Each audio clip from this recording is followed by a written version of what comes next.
I was at the, I think it was the Indiana Arts Commission, here when your grant was heard to, what was it, to build something or. Oh, build a carriage house? Stand by in 5, 4, 3.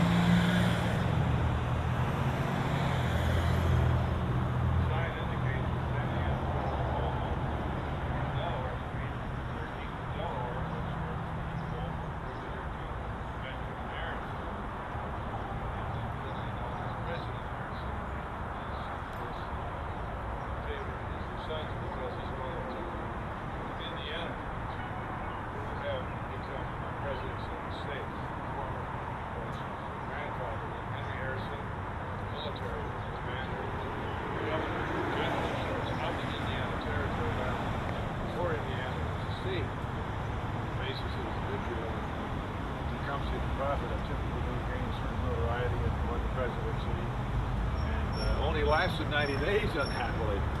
His grandson did a better job. And the Harrisons were a very illustrious Virginia family from fine aristocratic stock, having a typical plantation back along the James or the York River, growing cotton, etc. Early period, gracious mansion, etc. Moved on to the Indiana Territory in the late 1790s, and then a branch of them settled in Ohio. But a distinguished family, and this guy is distinguished because he became the president in 1888, 100 years after the Constitutional Congress. He was named Benjamin after his great-grandfather, who had been a signer of the Declaration of Independence, all proving that this is pretty illustrious as a family. So the home where he lived was this gracious mansion here, village, porch, ensconced in the shade. Beautiful lawn on North Delaware, and we'll take a walk through and see something about the style of those days architecturally and how it's furnished. We'll talk to somebody about Mr. Harrison, President Harrison, what kind of guy he was, what his vacation looked like, and something else about his family. So join me in entering the Benjamin Harrison.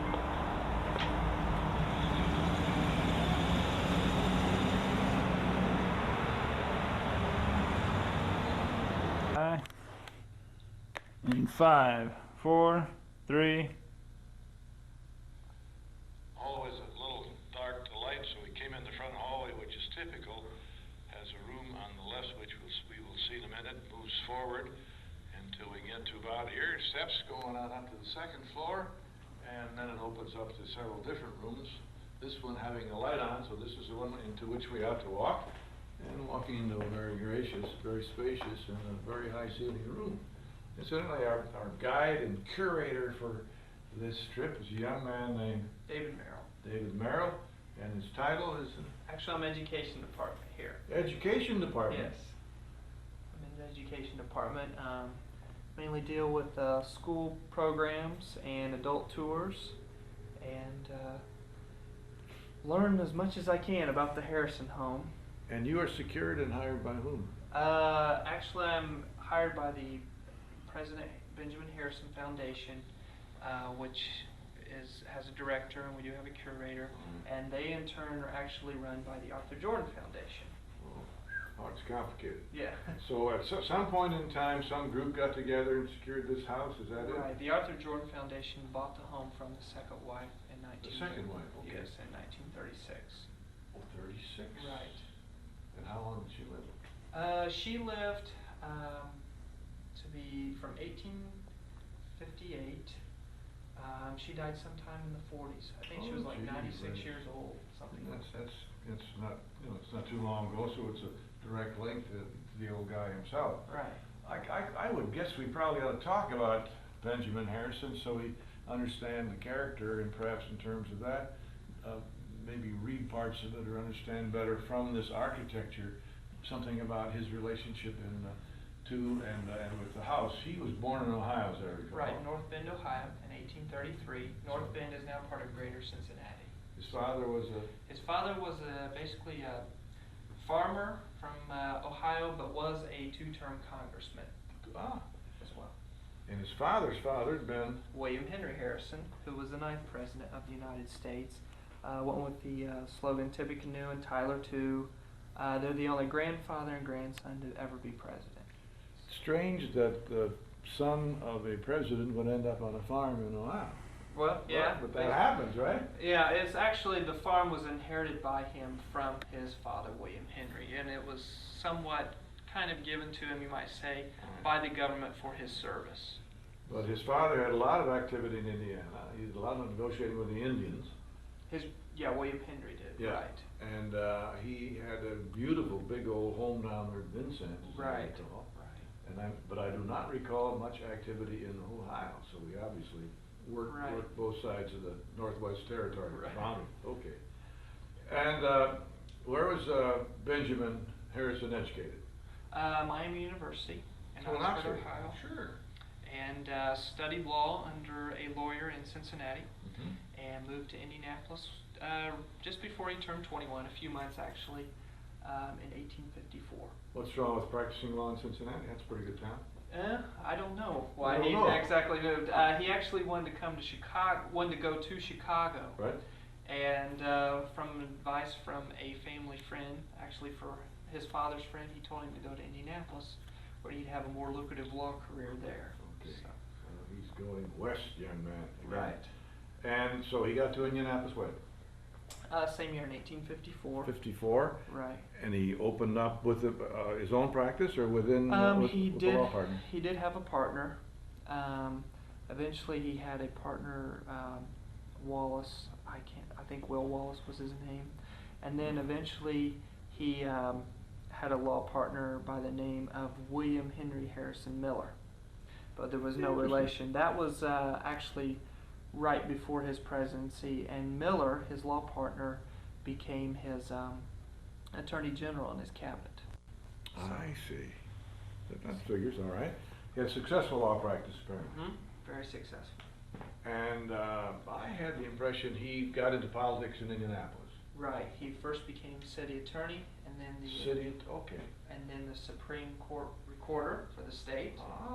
And did run for governor in 1876, but was defeated, and then was a United States Senator from Indiana, from 1881 to 1887. Now, you said 76. At some point in time, the Civil War erupted here. Right. From 1862 to 65, he was in the Civil War in command of the 70th Indiana Infantry. Started out mainly as a colonel.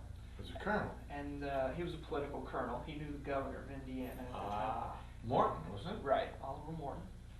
And then was promoted to brigadier general towards the end of the war, mainly for his services in the Atlanta campaign. Which campaign? Atlanta campaign. Under Sherman. Okay. Right, and he also took part in the Battle of Nashville. But he had no military experience prior to that? No.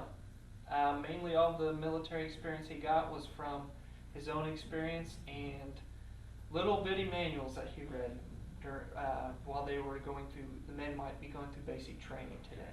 This is called on-the-job training? Right. That might account for why Lincoln had so much trouble winning the war. Exactly. But he had a career and saw some action and became a brigadier general. Right. General Harrison. So, came back then after the war here. And resumed his law practice and gained great fame as a lawyer here in the Midwest. He was a good lawyer then. Yes. He actually gained notoriety from a case called the Nancy Clem case, which was a murder case. Had all kinds of, make a great movie today with extortion and an affair being involved and everything else. Well, he was the prosecutor and prosecuted Nancy Clem. And did he get a conviction? He did at first, but then her attorneys or her lawyers found a snare in the way they collected evidence, so she got off eventually. But on the original trial, Harrison did get a conviction. So. All right. So he was a criminal attorney. I suppose he did everything. Right? He did everything. At that time, you could do just about anything. And successful. He made enough money apparently to buy and build his house. Oh yes. Did he buy it or did he build it? He built it actually. So he was the first occupant, as far as we know. Right. And this would have been, I suppose, in the residential area, most desirable in Right, Indianapolis? right. This was the area where most of your wealthy merchants, businessmen, lawyers, politicians lived, was around this area. So heirs lived in this area, Wassons and This is a great, noble Indianapolis family. right. What did Mr. Harrison do for recreation? He was your typical outdoorsman. He liked to hunt, he liked to fish, he liked to take long walks. He actually walked from here to his law office. Which was? Which was where Market Square Arena is standing today. Oh, you're kidding. It was called the Wright Building then. So. I'll be there. And believe it or not, we have a weight set in here that belonged to him as A well. what? A weight set, lifting weights. Lifting weights, Right. for goodness sakes. And what about his artistic or his other hobbies? Was he interested in music or art, or collecting or travel? He did collect some things, along with the memorabilia from his presidency. He liked to collect walking sticks, Walking. and he found those fascinating. It was mainly his first wife, Caroline, that was interested in the artistic part of life, you might say. She was a poet, she was a musician, an artist. So it was mainly his wife that did that. That's a substantial piece of furniture right there. You know? Right.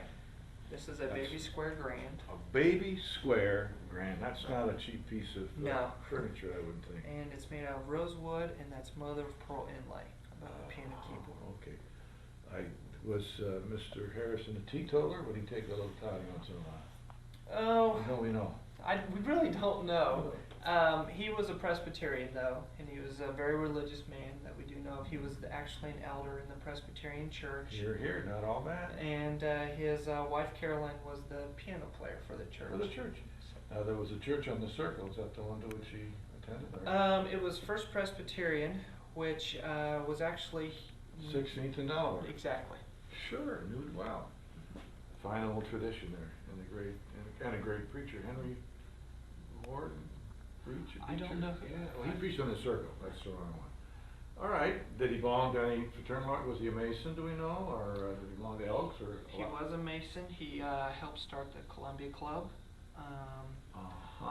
He did belong to fraternity. I cannot remember the name of the fraternity now, and was involved in different political organizations. As far as the Republicans, he was one of the very first Republicans here in Indiana, actually in the country. Great supporter of Lincoln. And we forget that the Republican Party was first founded in 1856 Right. in Ripon, Wisconsin, and its first candidate was John C. Fremont, as I recall. That is correct. And its second convention nominated Mr. Lincoln as Right. its presidency. Right. And since the Democratic Party split, Mr. Lincoln, like Mr. Clinton, was a minority Exactly. president, but did a fantastic job. His role at the wartime was in the military, period. He had no political.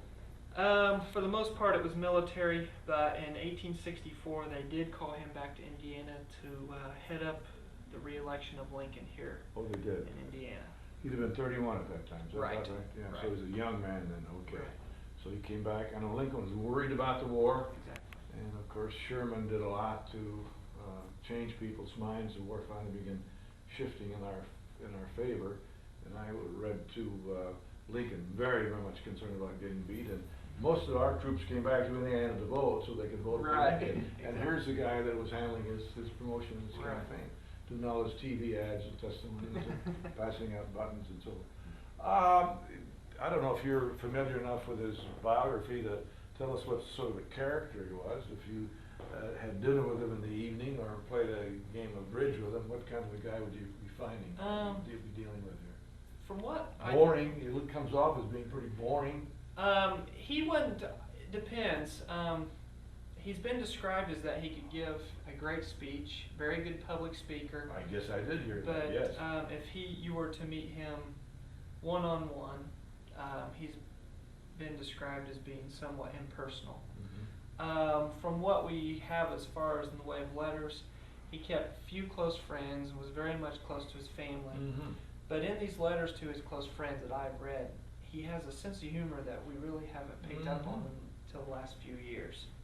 So it's kind of a dry sense of humor, but nonetheless it was a sense of humor, and I think a little bit he's had things described that's been a little bit unfair. Let's talk about his wife. Where did he meet her, and what was she like? Her father was president of the Oxford Women's College. He was at Miami University. They met there, kind of because Miami University was all male at the time, so the two colleges used to get together for dances and events, and then married her. And then he first came to Indianapolis to set up a house. She stayed with her family till he did buy a small house, which it was small. And then she came out to Indianapolis to live with him. It's all onward and upward from there. Right. Now, at what point did he get into the Senate?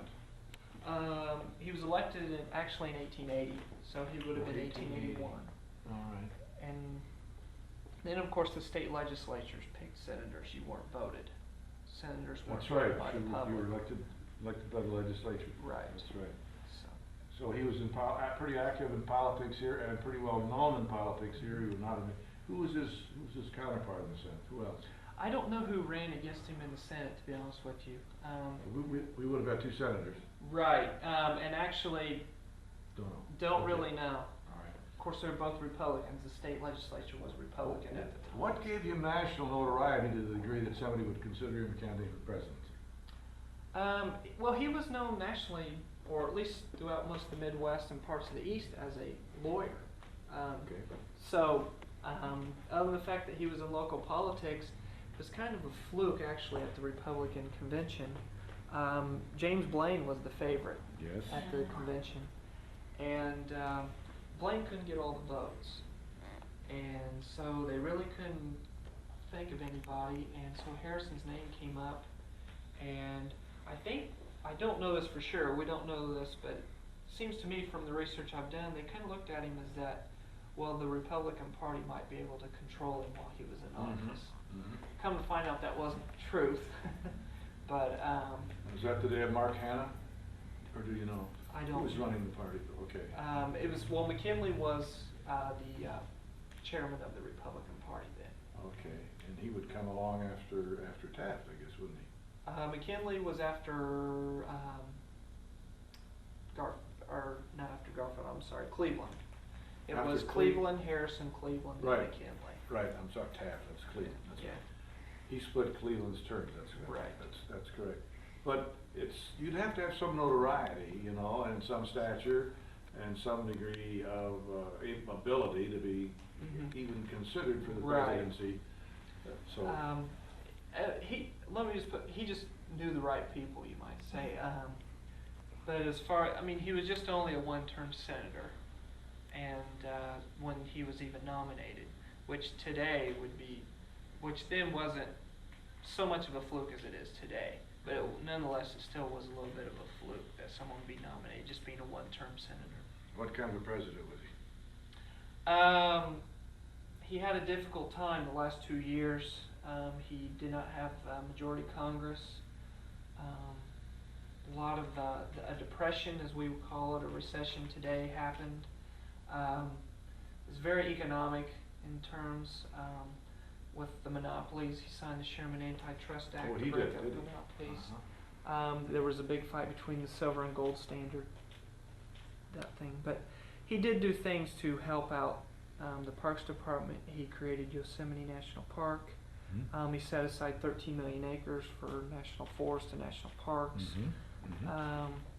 He was very patriotic, so he was the one that put into law flying the flags over federal buildings, and the Pledge of Allegiance was written while he was Oh, was president. it? Was it? So, 6 new states came into the Union. right. I'm trying to think of Washington, Dakota, Idaho. both Dakotas, Idaho, Washington, and Wyoming. Wyoming, that was it. And he was a candidate for a second term, and something happened. His wife Caroline died, Oh. and she died of TB. She was around age 60. It was in 1892. Whether or not this contributed to the loss to Cleveland, when he was renominated is debatable, but it was, the fact was she basically died about 2 weeks before the election. And a lot of people don't, just like today, the last week can make a whole difference, then it did too, and he just didn't feel like campaigning. So. Is there a story that he campaigned from his back porch for this? He was called a front porch president. That was in 1888 when he defeated Cleveland. When he won. Right. And what's ironic is the house didn't even have a porch at that time. Oh. It actually just had front stairs. And so he did not even add the porch until 1895 after his presidency. So it's a little ironic that they call him the front porch president when there wasn't even a porch. That's probably. Now, what do you know about the house? Who the architect was? What it cost to build? The house was built in 1875. The architect's name was H.T. Brandt. It's Italianate brick. Brandt. Right, Brandt. It's Italianate brick style home. Cost right around $25,000 to build. Originally gas lighting, and all the heat came from fireplace. And all the woodwork you see is the original, still the original, and most of it is butternut wood. Tree you rarely see anymore in Indiana. Right. Was it ever added on to, or? The only thing we know is that in 1895 he did do some renovation to the home. He added electricity, a central heating unit, which was a coal furnace, indoor plumbing. You said 1895. Right. So we've got electric lights in 1895. Right. He was the president when it was added to the White House. Okay. And added the porch in 1895 as well. It's a big home. It's a 16-room mansion. How much? 16 rooms. 16 rooms. How would you describe these rooms that we're looking at? Well, the rooms we're in now, we're actually in the back parlor, but we only rope off one room in the home, and that's the front parlor. That's the front parlor. Right, which would be used for formal occasions or when a minister might come calling. Also, he accepted the Republican nomination on July 4th, 1888, here in the front parlor. July 4th. Right. Interesting. 1888. And this has got actually a campaign piece in it. The little glass crystal bust there of Harrison is from his 1888 campaign. And the furniture? Most of the furniture, well, Not original, but some of it is. It's about 50-50. And how long does his wife live here? Until?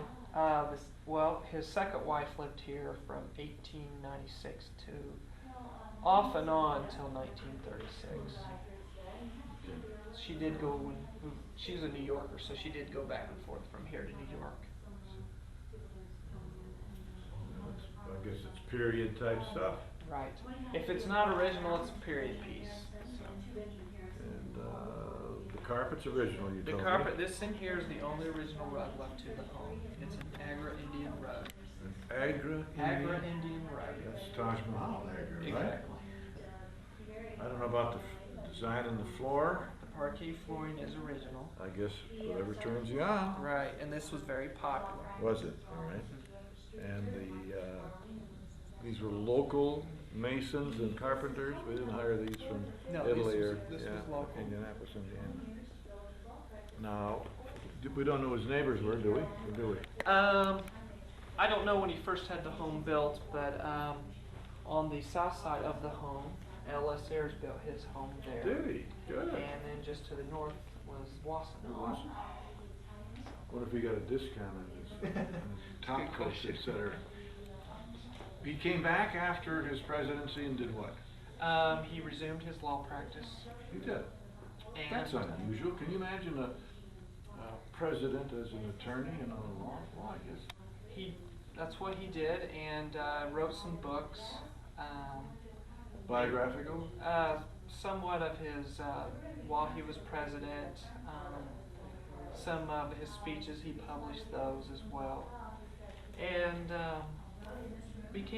mainly did more law. Even when he had somewhat of a political, he did go into politics somewhat or stayed in it after his presidency. He was on the World Supreme Court. The World Supreme Court, right. I didn't know he had one. He also was in an advisory position for like McKinley. that type of thing. Did he follow Cleveland, McKinley? Right. And then Roosevelt followed McKinley. Right. Did he get along with Teddy Roosevelt, or do we know? As far as we know, we don't think he did. I don't think he did. Roosevelt was a little bit too flamboyant for Harrison. Pretty flamboyant. And from what I have studied on Harrison looked at Roosevelt like as a young guy coming in trying to push his weight around, and he thought he hadn't really paid his dues yet. So. Came on the scene pretty quick. He was 42, I think, when he became president. Right, and so when Harrison was president, Roosevelt was in his early 30s and was held in high esteem even in his early 30s. Right. Governor of New York, Right. Chief of Police of New York, a noted author in his own right when he was 21 or 22. When did Mr. Harrison die? He died actually in his home at age 67 of pneumonia in 1901. So he lived here. For 26 years, right around 26. Said he built at 75. Right. Okay, 26 years. Wow, that's not too long, you know? Right. All right, you want to show us some more of the house, or Sure. the picture is This is actually this not is a steel? It is a steel. Is it really? It's a TC steel painting of Harrison, and we have the family, you might say, starting from right to left. On the mantelpiece. On the mantle, right. The far right photo is his wife Caroline, first wife Caroline. First wife. Then his oldest daughter Mary, and his son Russell. So what happened to Russell? He went on to be a businessman. Indianapolis? No, actually, there are no Harrison descendants, and as far as I know, all of the Harrison children moved out of state as well. Mm-hmm. So, Okay. but as you know, Caroline's the one that died while he was in office. Mm-hmm. And then the photo just to the left of the TC steel painting hanging on the wall, the bottom photo, is his second wife, Mary. Hmm. So. Okay. All right. The next room in here will be The library. Is this In 5, 4. This must have been his office or his den? This is his library or study. Study. Right. Surrounded by ancestors. I guess Correct. we're looking now at the first, not the first one, but at least the 1775 Right. This is Benjamin Harrison. This is Benjamin Harrison the fifth generation of Harrison to be here in the New World, you might say. He wasn't. He was the fifth generation. The guy we're looking at? Right. They got here early, man. Yes, they were here very early. And he is from Virginia, What was his estate called? Berkeley. It was Berkeley. Mhm. Okay, it's not too far from Jamestown. Right. On the James River. Mhm. Sure, I saw the sign. And next to him looks like old the Tippecanoe. Right, that's William Henry, the grandfather of the 9th president. And Tippecanoe, as you said, was his nickname. How old was he when he died? He was the oldest president elected at the time. I think he was 67, 68. 67, okay. Robert Doe, be warned. Yeah. He only lasted 90 days, as I recall. Right. And then over here would have been That is his father, John Scott Harrison. John Scott Harrison, Right. was old Tippecanoe's son. And then back over here, again, we're looking at That is Benjamin. Benjamin himself. Right. And Harrison being the great admirer of Lincoln. He was a great admirer of Lincoln. Yes. Has a Lincoln portrait up here. So. The furnishings, there's a very curious chair over there in the corner. Looks like he bought that at a garage sale of some sort. Actually, this is a presidential piece. It's then presidents could keep their gifts. And this was given to him by a Texas rancher by the last name of O'Connor, made out of longhorns and bobcat fur. For goodness sakes, longhorn bobcat fur. I wonder what O'Connor wanted. Oh, I'm sure a lot of. Free range. Now, don't tell me Harrison killed a deer on the wall there. No, not this particular deer. We do know he was a hunter. We do have a few pictures of deer mounts or deer racks. But this one was actually donated, and because he was a hunter, and we know he kept them in his house on display, we have this one on display here. Is this furniture original, do you think? There's Center quite a table few. here and Right, we do have pictures on the table here, but this particular table here is actually a desk that he used. Ah, And he did take this with him to Washington, D.C. did he really? And liked to work on this. He preferred to have the desk in the center of the room, and liked to pace around when he worked. Nice. This looks more imposing over here. Right. This is part of his walking stick collection. Probably the most important walking stick or cane in his collection is here. This was given to him by a Michigan woodcarver. It has all the presidents' faces on it from Washington to Harrison. You're kidding. Well, I don't recognize some of them. I thought I knew something like that. And over here, this is another. Right. This is just part of the walking stick collection that he owned. What a curious collection. He actually didn't need them. He just He never walked with a cane. he did, but I mean he didn't need them, and just liked the sophistication of carrying a walking stick and the uniqueness of them. Not impressed. There's a plaque on the wall over there that looks a little bit like is that a horseshoe? That is horseshoes. That was given to him while he was president. This is just one of those pieces we don't really know a whole lot about, other than it was given to him. So. Well, again, no accounting for taste. No. What's the book on the desk called? The President? That's actually his cigar box. Oh, it's a cigar box. Right. That was if he did have what you might say. His mother thought it was a bad habit, anyways, but it was that he did smoke cigars, and quite frequently, actually. And we do have letters where his mother had wrote him, telling him to quit smoking the cigars and things like that. Yes, dear. Yes, dear. And I was interested in the library here. Right. This actually, the bookcase that you see that holds actually all the books that did belong to him. The bookcase here was hand carved for him after he won a court case for a German cabinet maker. I'd be darned. Indiana reports international law, which I guess you find. The Republican? What are these? Those are basically histories of the different presidents. Oh, I see. Washington, Adams, Jefferson. There Right. we go. There we go. Theodore Harrison. And these are all Sir Walter Scott stuff. And here's Right. Thackeray. And down here, the American Encyclopedia Dictionary. And this is the work of Charles Dickens. Gibbons. It's not the decline and fall of the Roman Empire, is it? This says Rome. Rome, right. That might be it. Appleton's Encyclopedia of American Biography. You know, he's got quite an assortment. A learned man, he's read them Right. all. We do know he did like to read. Charles Kingsley. He's kind of fallen out of favor these days. Everybody should have this book. It's the history of Utah in his library. That can't be his, because Utah wasn't much of a state in those days. I don't know. As far as we know, all these books here were his. Were his? So- Okay. You never looked through them to see if they were? I haven't looked through all of them, no. Actually, the only book I've ever looked at in this case here are just some of the law books that he had. Anything down here? As far as I know, they don't carry anything. But Somebody made that for him. Right. Great piece of craftsmanship. Super. All right, we move on to the next room. Sure.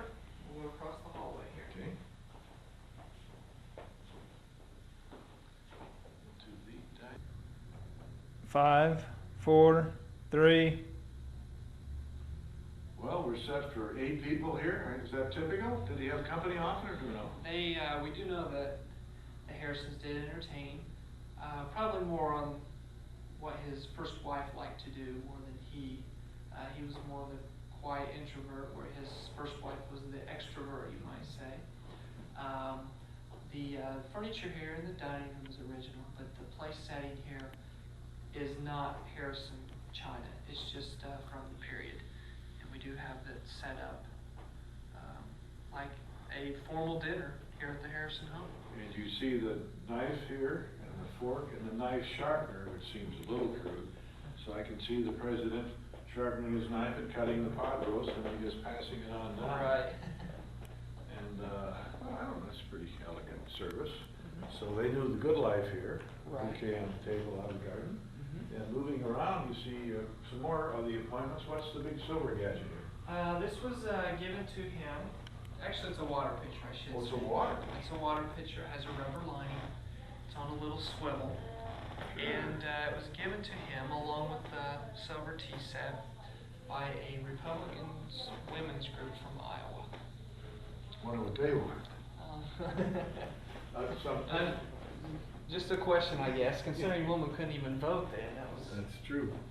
And above that, a period piece of. It's an actual piece of art, or lithograph, that did belong to the Harrisons. Well, it did belong to Harrison's.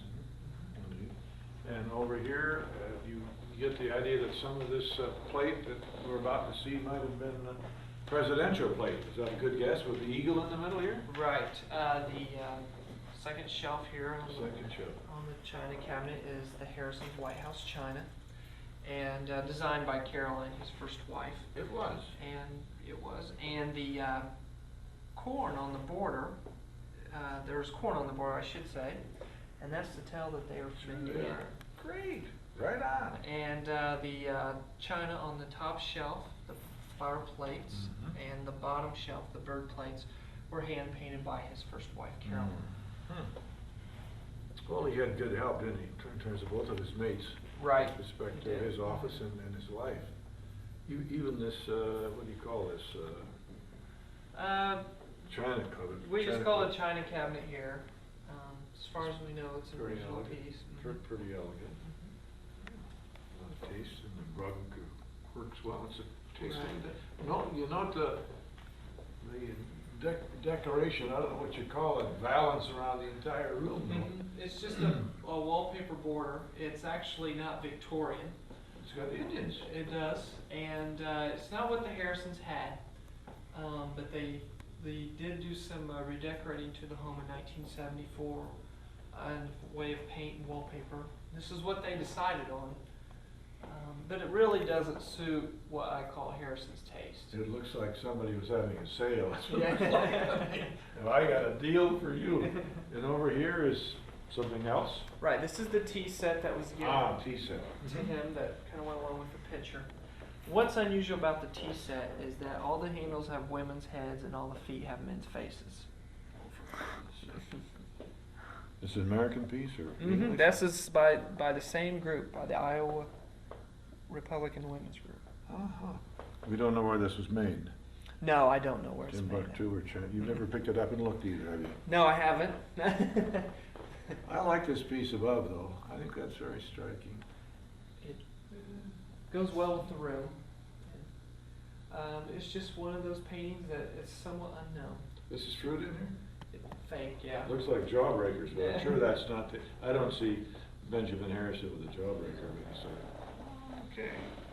Well, the whole house gives you an impression of grace, you know, and a certain symmetry and a certain elegance, and obviously some affluence. This is not cheap to build. No. I see it. Look at the chandelier and the fixture, which is affixed at the top with all the fruit and produce from the farm and garden, etc. It's a striking piece, I think. All right, where to next? We'll head upstairs. Upstairs. Let's go. Stand by in 5, 4, 3. Obviously a bedroom.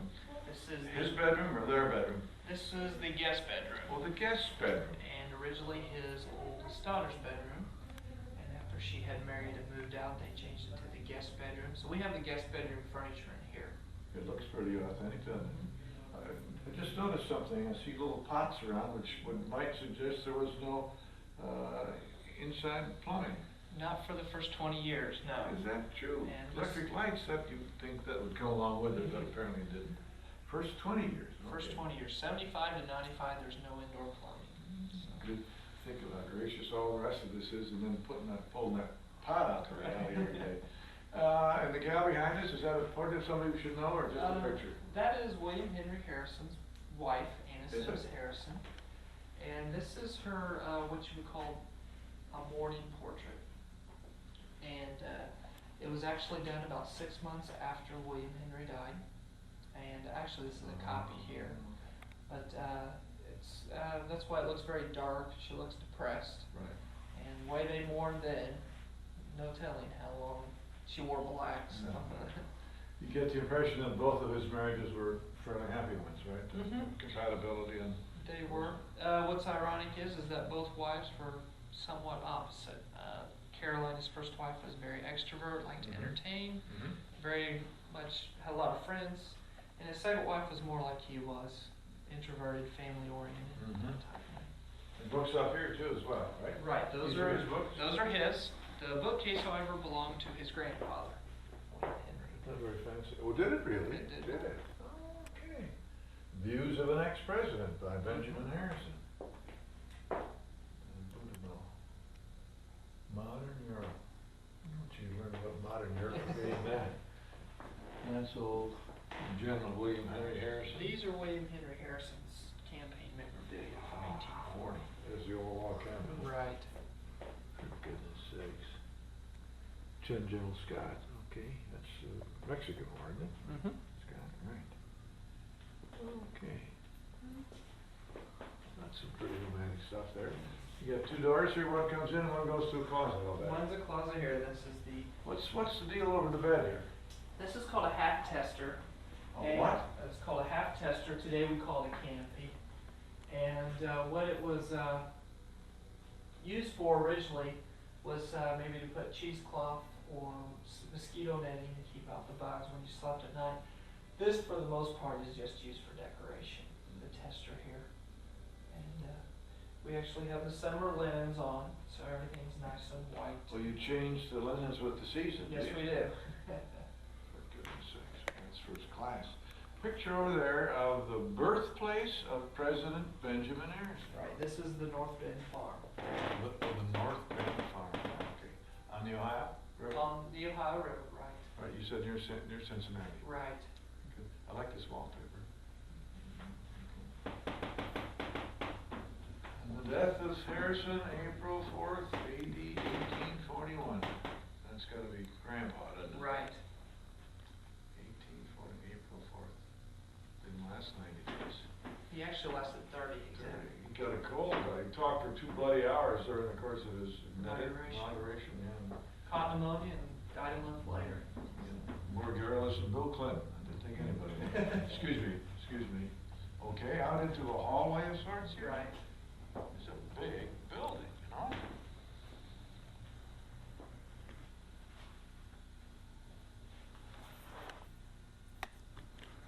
Okay, we're rolling in 5, 4. This room has both some color and some character. This adjoins the master bedroom behind us here. And this wallpaper is really pretty lively. We're looking at a picture, a portrait, it's etching, I guess, isn't it? Lithograph, you might say. A lithograph that you said might have been. It's called The Violin Maker, and we know Harrison somewhat adored the lithograph. He seemed to You liked it. really enjoy this one. Well, the two great violin makers were Stradivarius and Amati, so that might have come from Italy, that might be one of those. Could Or else be. it's Paganini saying, I gotta get this sucker working better for my next concert. The desk down below here, This is a desk. We're not really sure where it's from. It's a Jordan piece, though, but it is period. We seem to think it might be Bavarian. So this room was used for what? this is called the upstairs sitting room or ladies' parlor, and it's mainly used by the lady of the home. We do know both wives used it. The unfortunate thing is we really don't know how it looked. So we've given you what a typical sitting room would look, but it was for the lady's own private use. And whatever interest she had. Custom stated that men had to have permission before coming into this room. I see. It's dominated, the room is dominated by that great, huge portrait. Right. It's life size, as a matter of fact. Right, this is a Caroline, his first wife. It's actually a copy of her first lady's portrait. I see. And this was commissioned by the Daughters of the American Revolution. And she was one of the founders and first President General of the DAR. So they did it that round, didn't they? Actually, it's a little larger than life size. She was somewhere around 5 feet tall. And Harrison was 5'6", which made him the second shortest president we've ever had. So Never measured, but Yeah. was John Adams the smallest, or, at Madison? Madison was the Madison smallest, was at the 5'4", There's a fortune in that bloody frame, you know? right. Well, here we got a sewing machine, a singer, Mhm. and I guess this is a dress. This is a dress form. Mold or Right. form, you call it. Right, used by the seamstress. This isn't Caroline's, but this gives you a pretty accurate picture about the size of Caroline right here. I see, okay, good, very good. That's unusual. It is a colorful room. Somebody's fan. Right, this was given to the Harrisons as a Christmas gift by President Grant's son and daughter-in-law Yes. in 1890. It's from Austria, but it's made out of ostrich feathers. Mhm. So, Grant's son, and one of his sons became rather prestigious and Mhm. prominent. Commonwealth Edison or something like that. right. Big timer. It was I'm not sure the sons of Grant, but it was the Yeah. most prestigious one, you might say. Is this she? That is the oldest daughter. Oh, that's the oldest daughter. Right. I'll do it up. Okay, that's it. And then, and into here, we go into the master, what's this gadget again? This is a Swiss music box. Unfortunately, it's got some problems with it, so it's out of order. But it's a period piece. It's not a Harrison piece. It's not a Harrison piece. Right, but it's an expensive music box nonetheless. I'd like to know where one gets one of those suckers fixed these days. I don't know. Maybe That's a it's good still, question. maybe it's still in warranty. Who Right. knows? All right, we're moving into, this is the master bedroom, Right. okay? Right.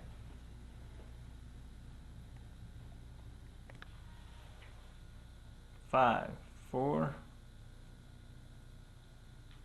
I'm amazed at how spacious all these rooms are. We've seen so many period houses that sort of cramp together.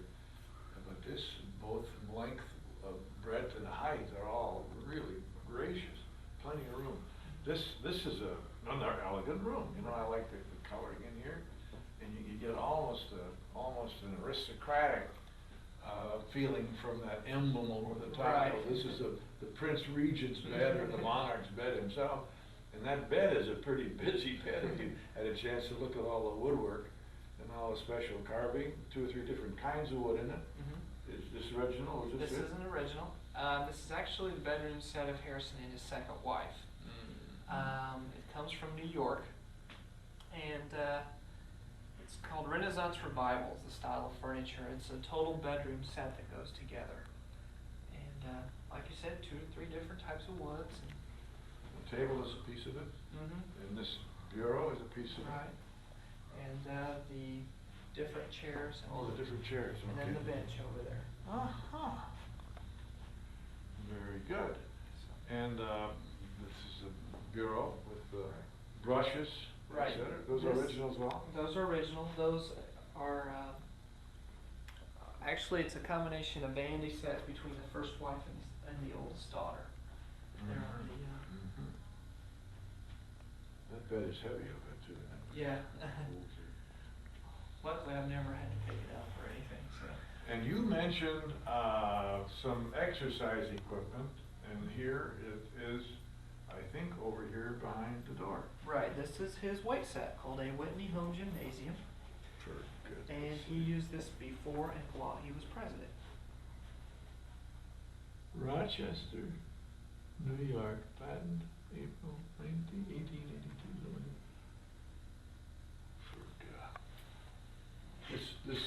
This home exercise goes back a lot longer than I thought. It's not a design of the contemporary generation. No. What do you do with the clubs? Those Do are you called know? Indian clubs, and they're not used to juggle, but you set them between your thumb and your forefinger, and it is used. There's over 120 different exercises. One exercise is that you twirl it around your hands and do figure eights above your head. That's pretty important. How much weight does that take off? I don't know. That's according to Harrison's physique, not a whole lot. No, that's right. And little G-Jaws here on this is still fireplace. You said the whole house was heated, Right, through gas fireplace, right. and this is Romeo and Juliet or somebody. It's just period candlesticks. Well, candlesticks. Mhm. Here's the old guy himself again. Right, this is with his oldest daughter and one of his grandchildren. He had a cottage in Cape May, New Jersey. Goody. And goody. mainly went there in the summer. We think this was probably taken at Cape May. Well, this guy made pretty good money, so didn't he? He made about $50,000 a year, which today doesn't sound like a whole lot, but considering the average middle class person made about $1,200 a year, he made about 50 times the amount of an average person. So. There's the impression given by the Columbia Club that it was founded as a society or a movement to help get Harrison elected in 1888, and that after his election, it continued on and became a permanent establishment. Does that ring authentically? So he was a charter member of the Columbia Club. Exactly. And the Columbia Club, you might say, respects and endears the Harrison, to put it mildly. And the visitors we do get who belong to the Columbia Club really look up to Harrison. And he achieved great status there, you might say. So. Well, it's another club, you know, and it's on the circle and so forth. Right. I don't know, they weren't very successful the second go around, but we don't have many heroes in Indianapolis. No. Some of the ones we got, we ought to appreciate more. And the Columbia Club is doing. His picture's down there, as you know. Right. Was he? Did he attend regularly, Sergeant? I don't Use know it? so much, but I do know he did attend. He probably did use it. Good. And people like Wallace and Lou Wallace and Riley. James would come around? They were all They're members there too. over there too. Well, that's some pretty decent people in our period that you're talking about in that specific gang of guys in that era, late 19th century. Well, what else? Is there one or two more? We've got 2 more rooms to see. All right, let's do it. So, we'll go right out this door. And 5, 4. This is some memorabilia from Mr. Harrison's law days, and the picture we're looking at is his cabinet, so that's from his presidency. Can you identify all those birds? From left to right? Gilbert? You got Elk? Elkins, Noble, not the Noble from Noblesville, not him. Foster, John Wanamaker, who owned the department stores in Philadelphia. He's a little guy with his arms folded in the back. Right. The man in the center, of course, is Benjamin Harrison. The man looking off to the sides is Harrison's Secretary of the Navy, Tracy. Then you have Foster doing the Napoleon pose there. Jeremiah Russ, the man with the long beard, was his Secretary of Agriculture, who was Governor of Wisconsin. Then the man on the far right with his thumb in his pocket is his law partner and Attorney General, William Henry Harrison Miller. William Henry Harrison Miller. And over here, the sign from the law office of Harrison, Miller, and John B. Elam. Right. Above him, a meeting of dignitaries, you said, from different parts of the world. Right. Talking about the price of coffee in Brazil or something. And is this a Civil War picture? Or is that That is actually a picture of his son Russell. He was part of Roosevelt's Rough Riders. Well, was he really? Was he? That was a great campaign, too. And this must be his swearing in? This is his inauguration right In here. 1889. Right. And the old guy above here again is this? Is the law partner Law Miller. partner.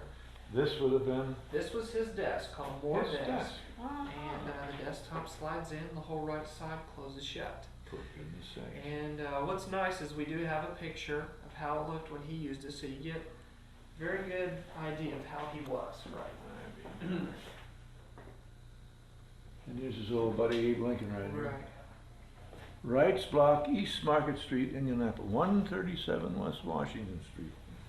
Gee whiz. It's even, is that a receipt? No. First National Bank. Check.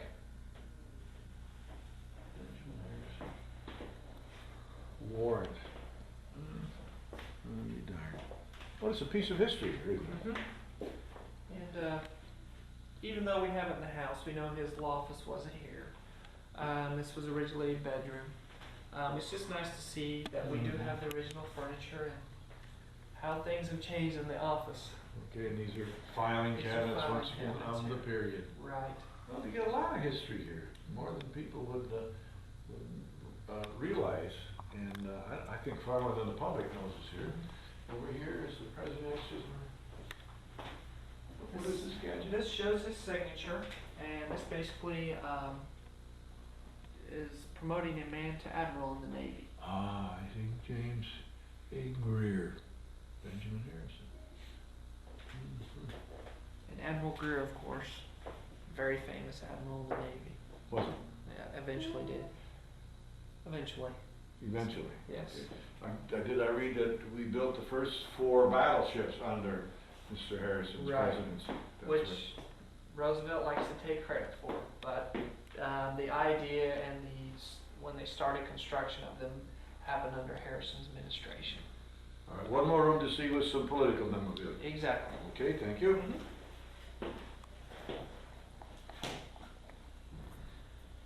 In 5, 4, This is memorabilia, memory lane, bits and pieces of different presidential campaigns. This must be the campaign of 1888? Right. And Levi P. Morton was the vice presidential candidate from New York, it New says. York, right. What do we know about Mr. Morton? He was governor of New York, Well, governor of New York. right, and was very powerful in the Republican Party. And he actually was one of the candidates on the Republican ticket, but just didn't have enough votes. But the main one, of course, was Blaine. He had nothing to do with salt, did he? No, not that I know of. And there's an axe up here. Mhm. It seems a little crude, goes back to the same campaign, is it? Same campaign. And what's the significance of, it says here, slayer of free trade. Right, Harrison was against the free trade. The main issue was the McKinley tariff, which put, of course, a tax on imports coming into the United States. Cleveland was for free trade against the McKinley tariff, and Harrison, of course, was for the McKinley tariff. And just like some of the issues in today's campaign, which I find ironic, in free trade today, it's NAFTA, of course. Napkin cap. Right. Sure. Then it was McKinley tariff. And Okay. Le plus le chance, le plus la même chose, as we say in politics. Now over here are a whole raft of, this is a campaign banner from William Henry Harrison's campaign, which goes back to 1943 probably, 44? 1840. 1840? Right. This is from William Henry Harrison's presidential campaign. And you can see some of the, I mean, it's nice, but it's some of the crudeness, you might say, of the way things were done and the way the campaign banners. William Henry Harrison, actually, his campaign was what we call the first modern presidential campaign, with use of banners and buttons and different, the memorabilia that we have today. The log cabin, what's that got to do with it? William Henry Harrison went as the log cabin president, even though he was a son of Virginia Born an aristocrat. Right. in a great mansion. Right. Now, these are buttons collected by whom? By Benjamin Harrison's grandson, Benjamin Harrison Walker. He donated those to the museum here, and it not only has campaign memorabilia or buttons from Benjamin and William Henry, but also of Lincoln and other presidents. That looks like Lincoln. Well, that's a big one, the Lincoln Club. Principia et Omnes. That's 1880. That must be William Henry Harrison, Right. isn't it? Right. It's kind of hard to see. That goes back to George Washington, the way it looks to me. There's William Henry Harrison again. This must be Benjamin. Right. There's George again. There's a picture of William Henry Harrison. I'm sorry, of Benjamin Harrison, right? Mm-hmm. I don't know what that is. It's a naked woman, is what it is. It's 1892, so. Well, that's the second campaign. Right, probably. The unsuccessful one. Got some pornography, that's what I got. Kansas is voting with a grasshopper for somebody. I be darned. These are all medallions, I guess, aren't they? Who this guy is. Do you? That might be Sherman. Morton. Is it? Sherman? Yeah, we went to come see Sherman. He didn't run for anything. No. But there he is. And there's Harrison again. There's that Kentucky with that Iroquois we saw on the plate. Chevalier Baird, Commander. Got some pretty fancy deals here. What about the saws are? Do you have any? I really don't have any idea what it is. Well, it's just other than it's a campaign piece. It looks almost like it's And put behind on. us, we've got some more. So we got some more campaign memorabilia from Benjamin Harrison and Levi Morton's 1888 presidential campaign. This was put together by Harrison's grandchildren. These are inaugural ribbons for Right. the inauguration in 1889, which I guess would have been, what, the 3rd or 4th of March, something like that? The 4th of March. 4th of March. I mean, these are priceless, I'll bet, if somebody's collecting these things. Well, this has been quite a trip. It's strange how much we find in our own hometown we didn't know was there. And I guess if I had to reflect, then Mr. Harrison feels sympathy for the guy. He seems to have been a law-abiding citizen, somebody who probably worked pretty hard. He said was a successful lawyer, therefore he succeeded in his vocation. When the call came to do battle for the Union against the Confederacy, he was there, moved up to the ranks. As over there, he created a regiment or a company or something and took them along, fought in a couple of battles, came back home, entered the Senate after serving as a justice, not a justice, but clerk in the Supreme Court. Became a senator, and at a convention in 1888 was the candidate for president on the Republican Party. Won it, served a term with distinction. No scandals that I can think of. No, No. not really. I mean, No. there was a few with the cabinet members, but nothing of fake news, you might say. But I guess he is the sort of solid citizen you'd expect from him. Not a glamorous, exciting guy, not dashing, or necessarily all that exciting, but still the sort of people that do the job and do it well and do it right, and are respectful of their country, their honor. And I was glad that he was a Presbyterian elder and upheld that conviction and that office all his life. So I've enjoyed my trip through this bit of the last part of the 19th century, and I'm indebted to you for taking me along. Thank you for coming.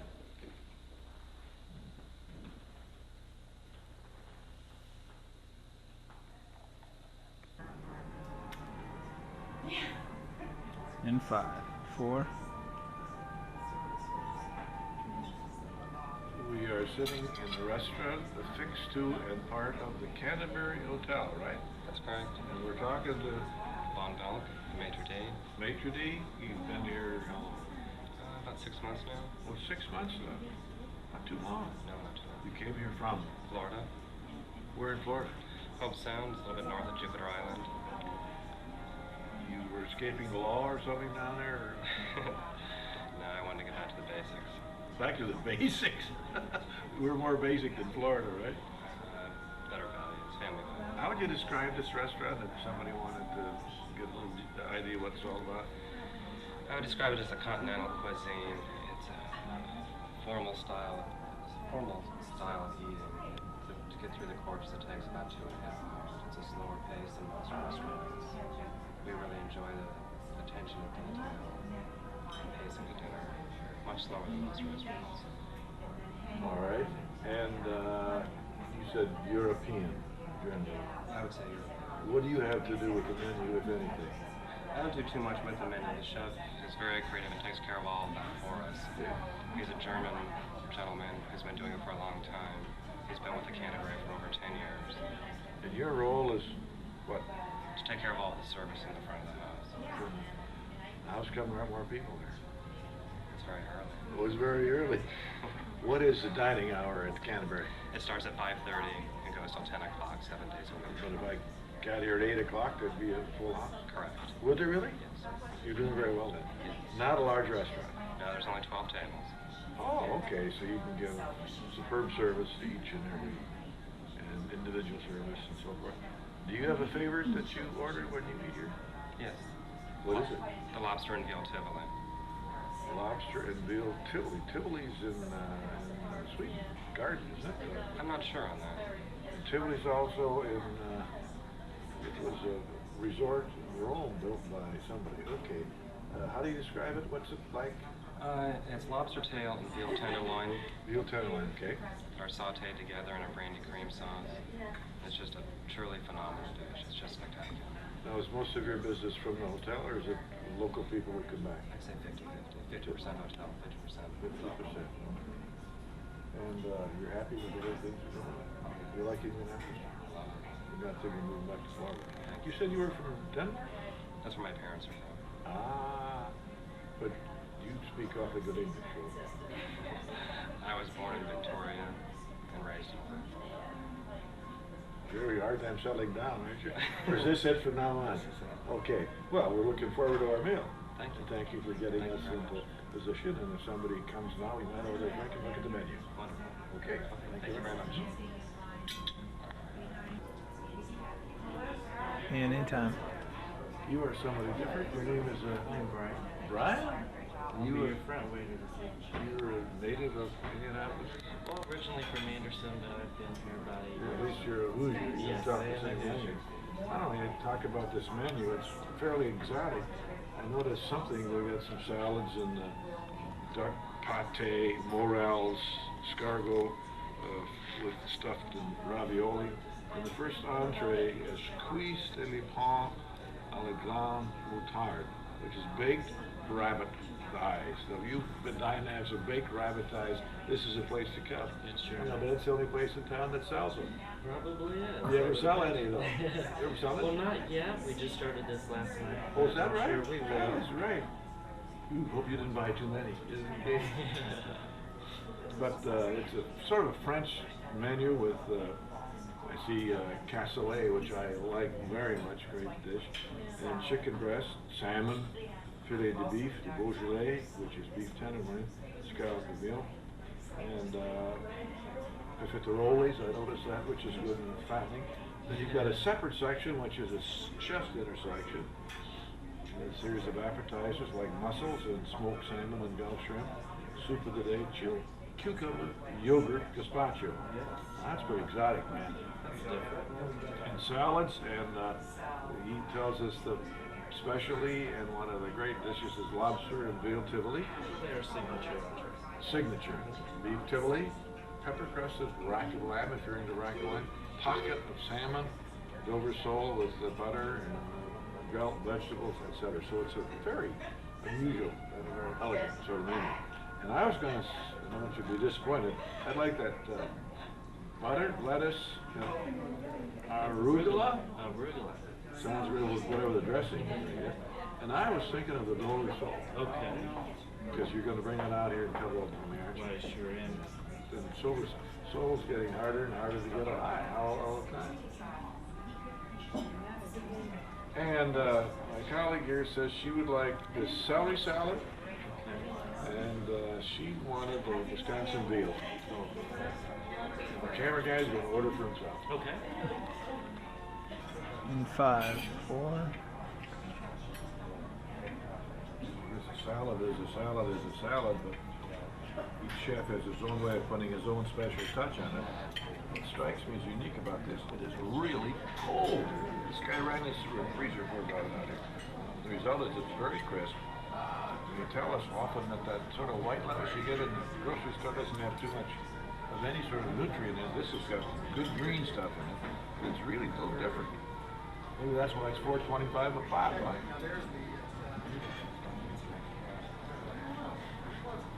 A little, well, I don't know what that is. Something. Is that goat cheese or something? Maybe that's a larger cut of celery root. Taste it and see what it says. Tastes like a sour apple. Oh, I think that one has granny apple. Goat cheese. I think some onions, but it's really crisp. Going along with it is a really a great piece of biscuit. We roll that here. Corey, can you get the butter? Somebody chained a kiddo back there carving out those little butter modules. Just the right amount, just the right touch, and just the right configuration.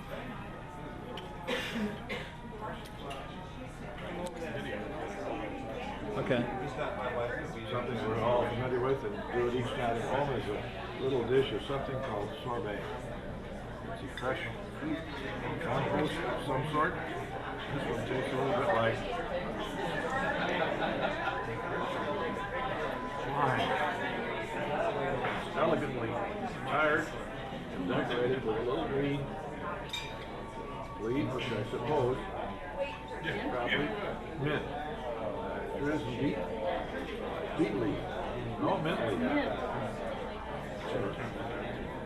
Beautiful sorbet, cleansing the palate here.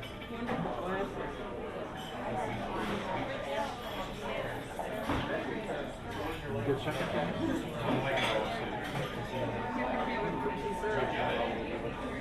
Came here from. I thought it now is really cleansed. We forgot to do that. Anytime, P.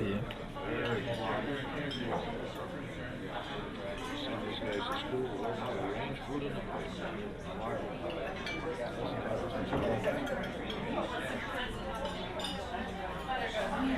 What are those? Squashes? These are miniature yellow squash. Poor little things.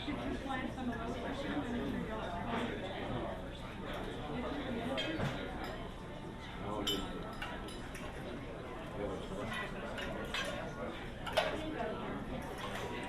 Okay. look at somebody cutting up a Dover salt surgeon. Slicing it.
Good, you're doing great. You're doing great, man.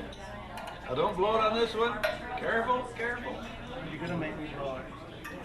See, because again, Great coordination. Superb. Triumph. Victory. He done it. Very good. Very good.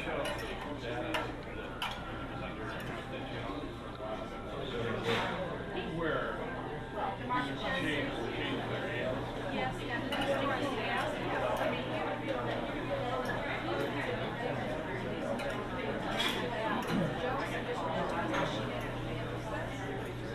Big show. I don't identify those here, man. Are those? Those are lemon wedges. Oh, lemon slices. Okay.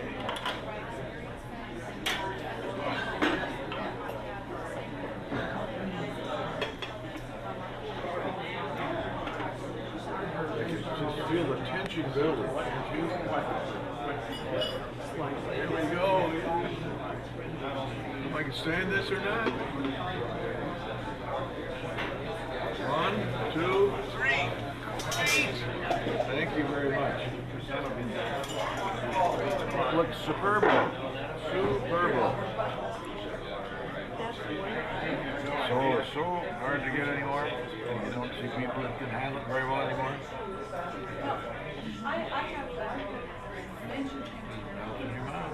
Very good. 4 and 9. Okay. This guy didn't know him. He cooked it very well. Extremely well. Appreciate the fellow who took it apart and so gently on his plate with it. The cook did a fabulous job of it. Very nice. Very nice. Extraordinary. But indeed, raw lemon.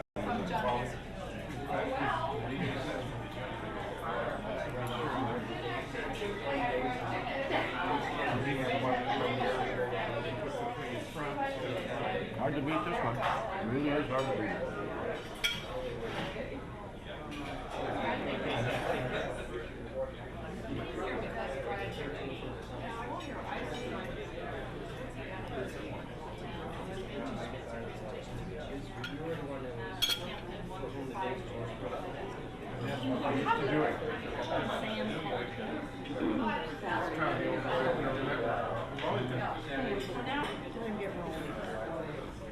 Okay, Pete. Got a chocolate ambassador cake. This is our key lime cheesecake. Chocolate mousse cake. It's got a white chocolate and milk chocolate. Something a little different, a banana chocolate chip cake. And our chef's specialty is apple strudel, which is heated with a vanilla cream sauce, fresh berries. We've got our signature dessert chocolate tizzano. It's a flourless chocolate mousse cake, chocolate cookie crumb crust, and a raspberry cream sauce. Our special desserts right now. Little puff pastries with the chocolate mousse drizzled over the top. An apple tart with a vanilla cream sauce. And also creme brulee with raspberries. I think that's what you said. Creme brulee. Creme brulee. It's creme brulee. Two of them? This one? Okay. We want these people to see. All right. Okay, so let's hear it. You want some? Eric? So if a parent. Okay, creme brulee.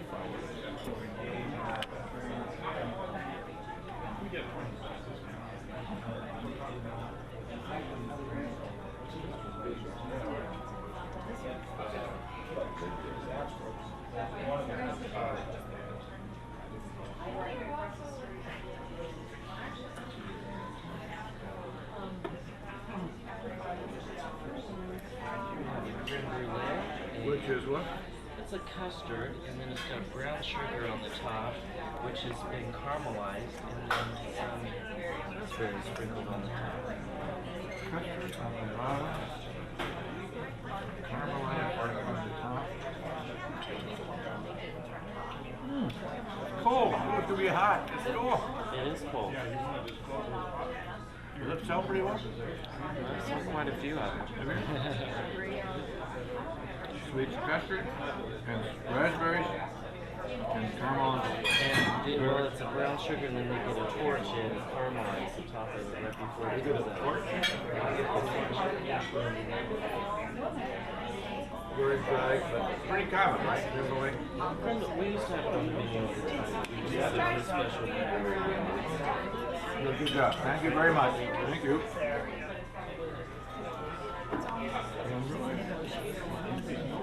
You got it, kid. Here out.